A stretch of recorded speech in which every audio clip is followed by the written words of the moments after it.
After attending 3 back-to-back emergency summits in Brussels, Belgium, U.S. President Joe Biden will now meet Ukrainian ministers in Warsaw.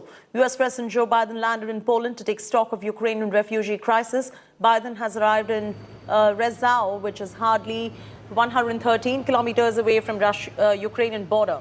Biden also met U.S. troops stationed there as a part of NATO's eastern flank. While addressing the U.S. soldiers, Biden said, and I quote, "You are in the midst of a fight between democracies and oligarchs," unquote. Meanwhile, as Russia-Ukraine war has entered 31st day, Moscow continues to bomb key Ukrainian cities, including Kiev and including Kharkiv. Ukraine has also alleged Russia troops of using stun grenades to disperse rallies against the invasion. The democracy. I spent a lot of time in Ukraine when I was a senator and vice president. I've spoken to the Rada in the days when they, in fact, didn't have what you'd call democracy, and was there in the Maidan when the former leader had to take off and head into Russia. And so, you know, but the Ukrainian people have a lot of backbone. They have a lot of guts, and I'm sure you're observing it. The world ain't going to be the same, not because of Ukraine, but I'm not going to be the same 10, 15 years from now in terms of our organizational structures. And the question is, who's going to prevail? Are democracies going to prevail and the values we share, or autocracy is going to prevail? And that's really what's at stake. So what you're doing is consequential, really consequential. We're in the midst of, and I don't want to sound too philosophic here, but you're in the midst of a fight between democracies and oligarchs. The Russia-Ukraine war has entered the second month. While Putin has failed to capture major cities of Ukraine, he's indulged in a dangerous game of nuclear brinkmanship. Here's a report.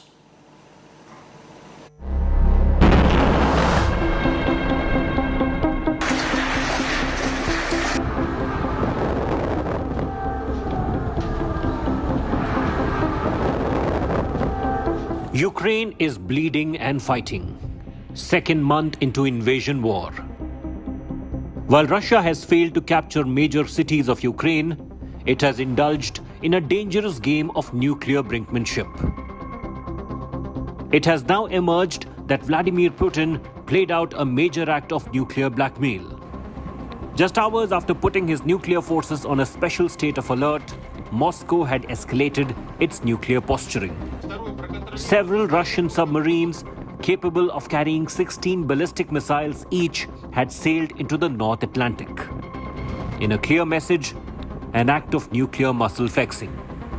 According to reports, Russian President Vladimir Putin sent the nuclear submarines into the North Atlantic one day after issuing a chilling threat to the West. European media reports, however, suggest that this was mere posturing rather than a genuine nuclear threat. Since then, the submarines have returned to Russian bases. But not before spooking nuclear watchers in the West. Putin has the world's largest stockpile of nuclear warheads, thousands of which are thought to be tactical and designed to eliminate enemy targets in a specific area without causing widespread devastation. And this isn't the first time Moscow is using nuclear deterrence and offensive strategy. In 2014, Putin used a similar strategy during the annexation of Crimea, moving nukes around in a chilling act of threat. With a possible nuclear threat around the corner, the Western intelligence continues to keep a closer eye on Putin's nuclear arsenal. According to a Western official, there has been no evidence of nuclear warheads being loaded onto missiles destined for Ukraine so far in the conflict.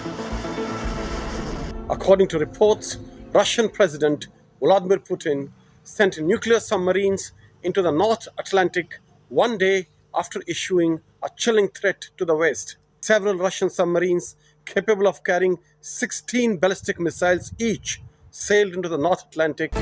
As Ukraine continues to stand tall and strong despite being bloodied and battered, Russian President Putin has switched to a new plan. Russia is now vowing to liberate Donbass as its defense military stated that first phase of Ukraine operation was successful. This is coming days after Russia had set up a no-fly zone over Ukraine's Donbass. The Russians even claim atrocities by Ukrainian government and forces in the region. Earlier this month, Vladimir Putin even said that it had been a difficult decision to invade Ukraine. But the people of Donbass were not stray dogs. Remember, Donbass is crucial as Russia-backed separatists now control 93% of Ukraine's Luhansk region and 54% of the Donetsk region, the two areas that jointly make up Donbass. We are here at the Matviv-Kurgan border. From here, we'll be crossing over to the Donetsk side. We have permits to do that. And so we'll be going the first Indian channel to reach the Donbass region, to reach Donetsk. With duty journalist Satya Rautre here at the Matviv-Kurgan border checkpoint. Geeta Mohan for India Today. Against the backdrop of sanctions and the withdrawal of foreign companies from Russia, Russians are now facing acute shortage of several drugs that has resulted in massive panic buying of medicines by citizens. Take a look at this report.